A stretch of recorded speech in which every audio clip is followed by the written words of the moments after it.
Welcome to Your City on Community 7 Television. I'm Schutz Wies and I'm your host. Each month we look at a different aspect of what's going on with the City of Billings. This month we're very excited to have the Mayor of Billings with us. Mayor Bill Cole, thank you so much for coming down and talking with us. Schutz, great to be here. Great to be here in the library. Yes, absolutely. We are down in the library in the community room where this is my first time getting to shoot down here, but you have been on TV from the community room for a while now. We have almost I think it's been at least a year that we've been operating here, and we've been very fortunate to have it.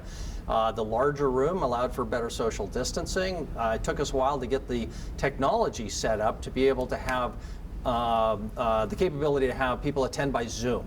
And that hybrid in-person and Zoom system has worked out really quite well. So we've been very fortunate to have our new library. Sure, absolutely. Well, you touched on it a little bit, but there is a reason that you guys have been meeting down here. In case somebody hasn't known, we were in the middle of a pandemic.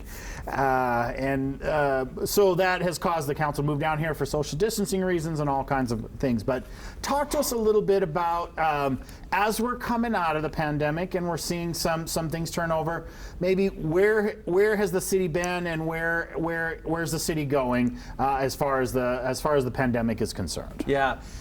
It's great to look for the future. You know, I think our future is very bright. It's more than just light at the end of the tunnel. I think we're at least halfway out that tunnel, which is great.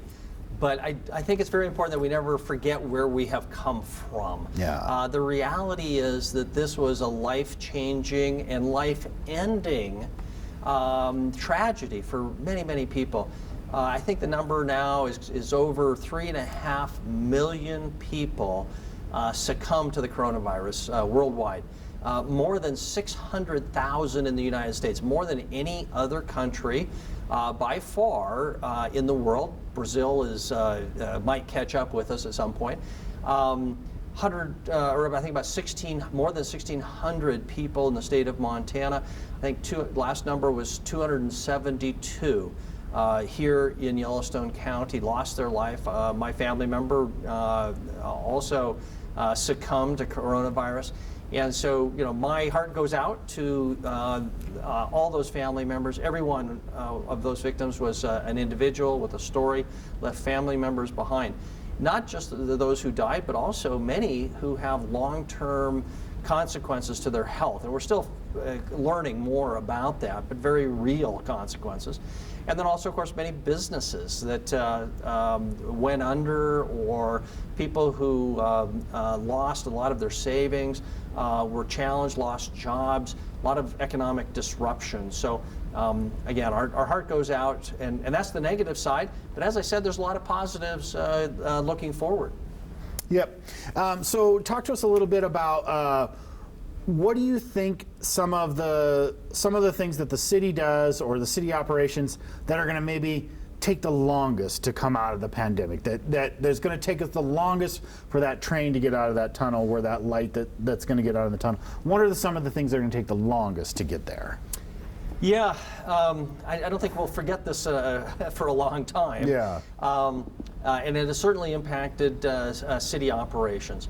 The good news is that we were able to pivot really quite well. I think for the operations of the city itself, the economic impact on the city itself was less than in some other cities. Many cities were very dependent economically on sales tax revenue. Yeah. I'm a big believer in taxing people who come into our community and use our resources, but I'll tell you, if there was ever a time when I was glad we didn't have a sales tax, it was this, because that retail revenue dropped off dramatically. But our property tax revenues, which the city depends on in large measure, did not. In fact, because of a lot of people moving to Montana, our growth rate in our valuations have come up well.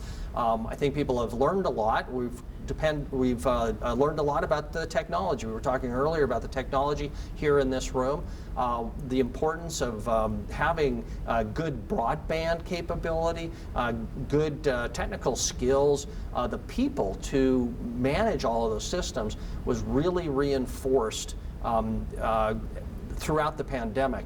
The other thing that I hope will never change is that I hope we developed a certain sense of humility.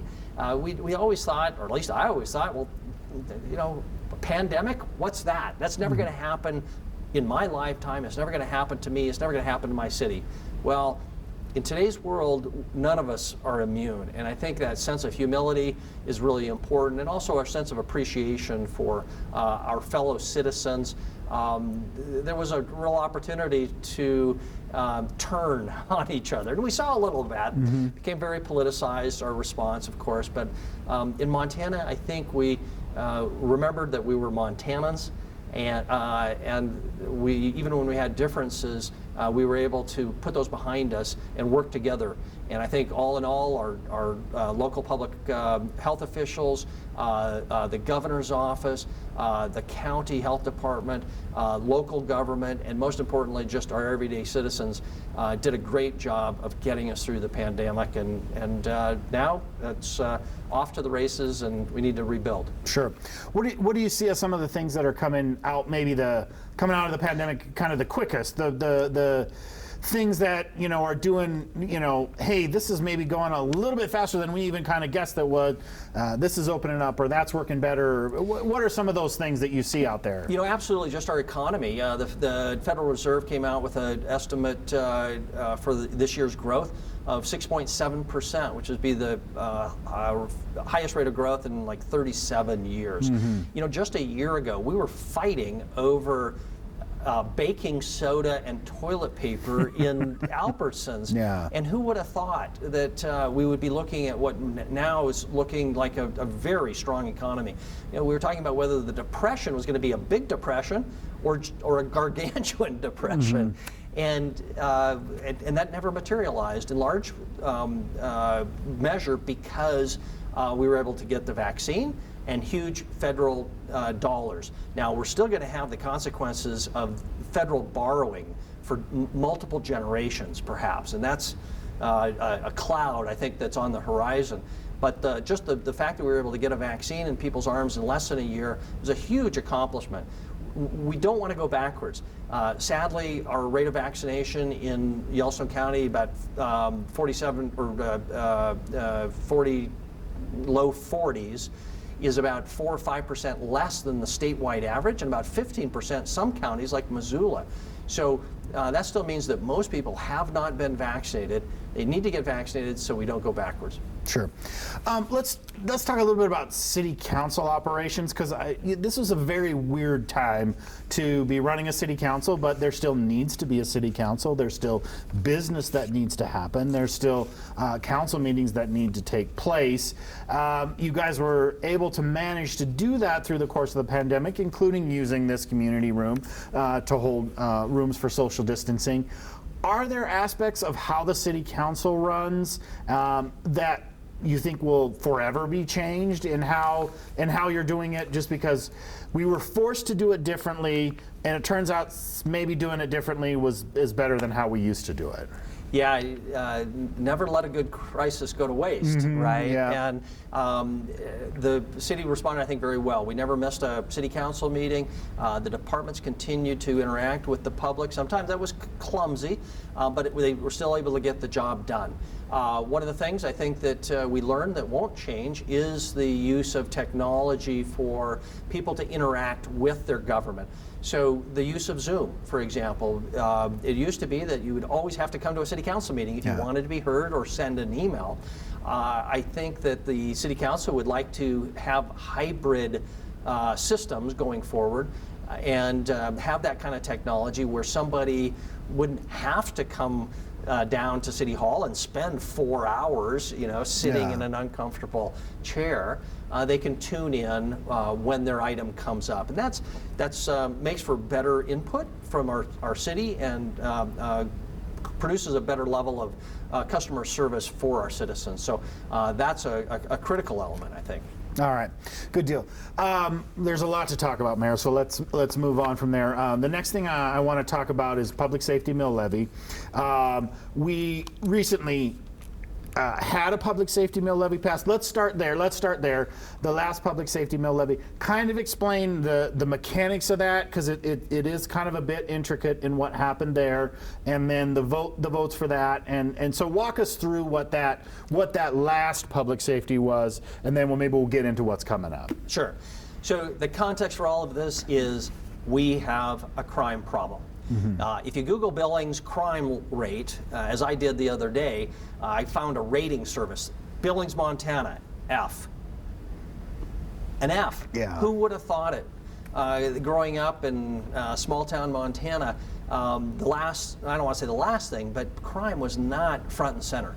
It is today. We have a crime problem. Our violent crime rate has increased 200% in just the last 10 years.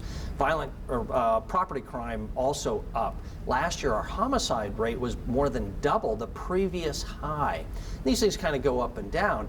But as you referenced, last year, because we were dealing with that long-term trend, we were also facing a very severe budget crunch.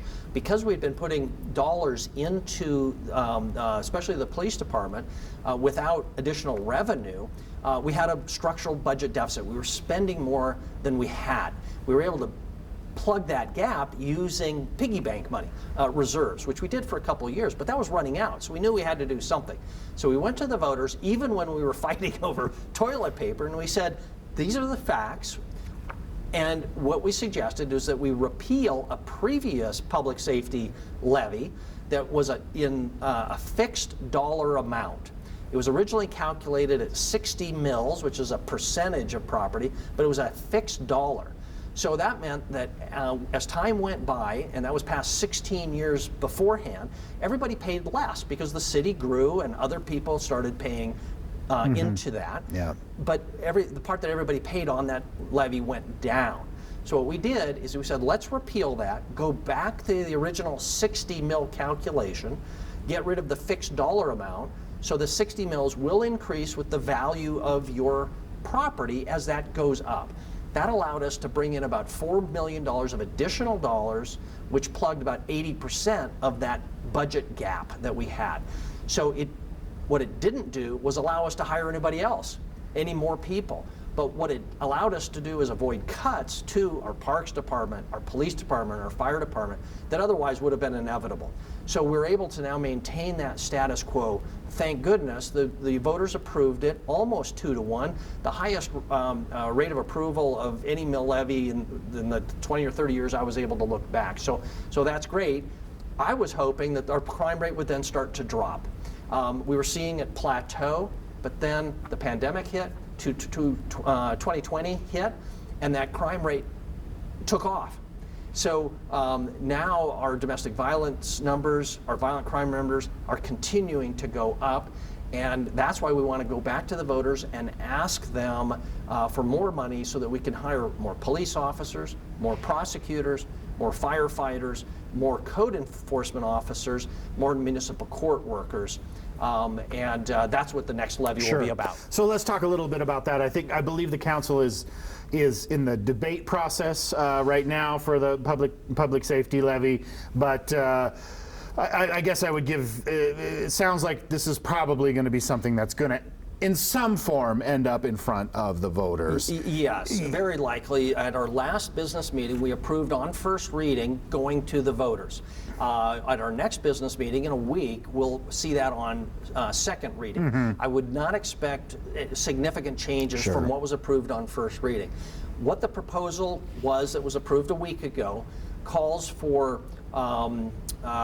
raising about $7 million of additional money that would go to, as I said before, hiring about 28 police officers, some uniformed, but also civilian clerks that are more efficient, less costly, evidence technicians, also firefighters, also a couple code enforcement officers. City attorney's offices in desperate need. They're being overwhelmed by criminal prosecutions. And so to hire those additional people, the net cost will be about $100 per year for a median value home, or about a little over $8 per month for the owner of that median value home. Sure. If passed. Sure, yeah, exactly. Let's break it down a little bit too and talk about some of the funding for the public safety as well. I believe there's still some general fund dollars that go in there, public safety fund dollars go in there. Give us kind of an overview of how is the police department, the fire department, the law enforcement, how are those funded from different pots of money? Yeah, it gets complicated, and sometimes people will see money being spent on a road that they don't think needs to be improved or built, for example. And I think, well, just take that money and put it towards the police department. It's not that simple. Those dollars for street construction, for your utilities, for water, stormwater, sewage, have to be used for those purposes. And the largest share of the city's budget are those enterprise funds that are fees for service. About $120 million of the city's budget, which this year is close to just over $400 million, comes from those fees for services. The city police department and the fire department and the parks department and some administrators are paid out of this general fund. The general fund mostly comes from general property taxes. Of that more than $400 million, only about $50 million, so about 1/8, comes from general property taxes. That $50 million or so gets split between the police department and the fire department and other public safety things like code enforcement, and about 83% of that general fund goes toward public safety. 83%. About 8-9% goes to the Parks Department. The rest gets split up between Human Relations and the Information Technology and the City Council and other smaller expenses like that. But 83% to public safety. So when we have a problem in that general fund, which is where this deficit was, that $5 million deficit, it directly impacts public safety, and it certainly impacts the Parks Department and those others as well. And so when we pass the public safety mill levy, even though in that general fund everything kind of gets to mix together, when we're looking at a public safety mill levy, those dollars are directed to public safety exclusively. By law, if that's what the voters approve, that's where the money has to go. Does it have an indirect benefit on parks? Well, yes, I would say so, because if we don't have those money, then we're going to have cuts across all of those departments, and not to be able to avoid those cuts is a benefit to, say, our parks department or our information technology department. But 83% again goes to public safety. Yep. All right. Anything else we want to touch on the public safety levy that you want to get out there for voters to know about it? I'm sure there'll be plenty of information out there, but anything else you want to touch on while we're talking about it? You know, just stay tuned. There will be more information that gets out. Don't hesitate to contact your city council person, your city administrator, myself. Ask questions. More than happy to get information out to the public, and we'll see what happens come November. Yeah, absolutely. Okay, let's move on to the budget process. I believe the city is just about to wrap up the budget process, but take us back several months and walk us through what does that budget process look like for the mayor and the city council over the course of the months where you guys are working on the budget. Yeah, you're right. We try to wrap up the budget, have the budget approved by the end of June. So we're almost there. For a number of months, the city administrator has been working with the departments and the department heads to see what they feel they need. Everybody knows we're in tight budget times, so there's been very few requests for additional hires, for example. A few exceptions. We make a few additional hires in the city attorney's office, in those enterprise funds in public works where they can pay for that through, we have had cost of living increases, essentially inflation increases in our water and sewer rates, and those have, we've approved those, and we are now at a place where I think the budget is in pretty good shape. Generally, it has two major levels of increase. One are those cost of living increases. We do have union contracts. Most city employees are unionized, and they have about a 3%, 2.9% rate adjustment under their existing collective bargaining agreements. But the other major increase has been capital in projects. So we are in the middle of some very large capital projects, the reconstruction of the airport, the design and construction of the West End water plant west of Shiloh, which is a $140 million project, the airport roughly $50 million, and other projects. That really pushes up the budget. Those will be paid for initially with borrowing that will be paid back long term from other funding sources. But that's why the budget is a big one this year, because of those capital projects. Sure. Any particular departments during the course of the budgeting that take longer, or that the council really digs in deeper on?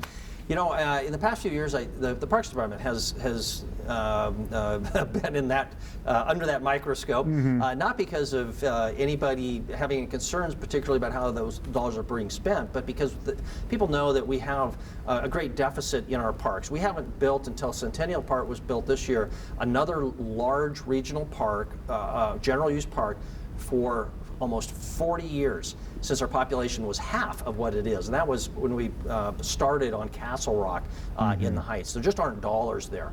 And unfortunately, because the Parks Department is in that general fund and is in competition with police and fire, it's very difficult to find extra dollars for the Parks Department. The Park District 1 assessment is something that the council can unilaterally increase. And we did do that last year to raise another $1 million for public safety, not for parks, but for public safety. And that becomes controversial. Is that how we should use Park District 1, for example? So off in the Parks Department. Talk about the impact of COVID funds on the budget. What were you guys able to get some support for, and how was that able to fill some holes in the budget? Yeah. Three major sources. The FEMA reimbursement for natural disasters. We were able to collect some dollars for equipment and extra masks and things like that. Not huge dollars, but still very helpful dollars early on. Then Congress passed the CARES Act. The cities throughout the United States received a lot of money, including the City of Billings, about $20 million. I'll come back to how I think we're going to end up spending that. But it was one-time money, so we were pretty careful about not using that for operations long term, because it wasn't sustainable.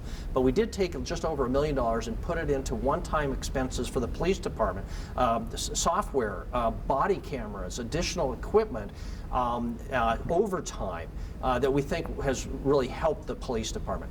But then the third pot was the ARPA funds, the American Rescue Plan dollars. We don't know exactly how those dollars can be spent. The Treasury Department is still coming out with guidelines. But the CARES Act dollars is quite flexible. And so we're likely to put those dollars toward an expansion of a law and justice facility, a changed city hall where the police department would have more room. They've been crammed in that same little space for decades, where there'd be more room for the city attorney's office, which is also long since ran out of space, and the municipal court building, which is also long ago ran out of space. All right, let's move on real quick to Project Recode. I know that the city planning has taken a lot of time, a lot of effort, and this has been a long process. Talk to us a little bit about Project Recode, and maybe get into a little bit, what are the first feelers that the council is kind of seeing as this has been implemented? Yeah, Project Recode was the name that was given to the complete rewrite, not amendments, but you set aside the old and start from scratch of our zoning code. The zoning code was originally approved, it was a joint city-county zoning code in the 1970s. So we've now gone almost 50 years without any major rewrite. It had a lot of problems. Anything that's 50 years old has problems. And so there were 3 or 4 major goals. One was simplification. The old one, because it had been, imagine a house where you've always added a room every 10 years. It doesn't always work very well. So the new product is simpler. It's actually shorter. It relies on things like more diagrams, so it's more intuitive. It gets rid of a lot of special zoning districts. Every entryway had its own set of special rules. This tries to have one set of rules, so it's easier for developers and homeowners to know what the rules are. And then also it changed some of the standards, changed some of the landscaping standards, the signs for signage. It brought us into the 21st century on things like short-term rentals, VRBOs, Airbnbs. Those were technically illegal in Billings, even though we had hundreds of them. Yeah. And so we created rules that legalizes though, but also requires certain rules for reporting what is going on and certain limitations Sure. on those properties, and creates clarification for what are called ADUs, accessory dwelling units, like the mother-in-law apartments, which are a good thing. It allows families to stay together, also for people to make a little additional money renting out something on their a small house on their property, the room above the garage. So we have some rules, and it does all of those things. I think your question is, what are we looking for as this is implemented? Well, I mean, Is that right? have you guys at the council level started to see the implementation of this code with some of the zoning requests that have been coming into you? Are you at that point, and have the returns been kind of what you expected them to be as you went through the Project Recode redo? Yes, the new code took effect at the beginning of the year, and so they have been coming in. I guess I would say no news is good news on this, and I am not hearing a lot of complaints. I have heard of one or two, however, and so we built into the system kind of a mandatory report by the planning department back to the city council, keeping track of what those complaints are, what those concerns are, so we know what kind of tweaking we can do. For example, one of the goals was to promote parking in the back of commercial facilities or the side of commercial facilities, so that as you drive down an arterial, you're not just looking at an acre of asphalt. If you can bring the building closer to the street, it gives it a sense of life. It's more attractive. There's more incentive to have an attractive looking building, while still having adequate parking. And so some of those setback rules can create problems in individual circumstances. So those are sort of some of the things that we'll definitely be looking at going forward. Sure. Well, Mayor Cole, thank you so much for coming down. I could probably talk to you for another couple of hours. There's so much stuff going on in the city of Billings, but thanks for coming down. Thanks for visiting with us. Always so much going on with the city. Thank you that all that you and the council do to keep the city running, keep the city moving, all that you had to do through the pandemic to keep the city government going. Thank you. Shoots, thank you. Appreciate the opportunity to speak with all of the citizens of Billings. All right.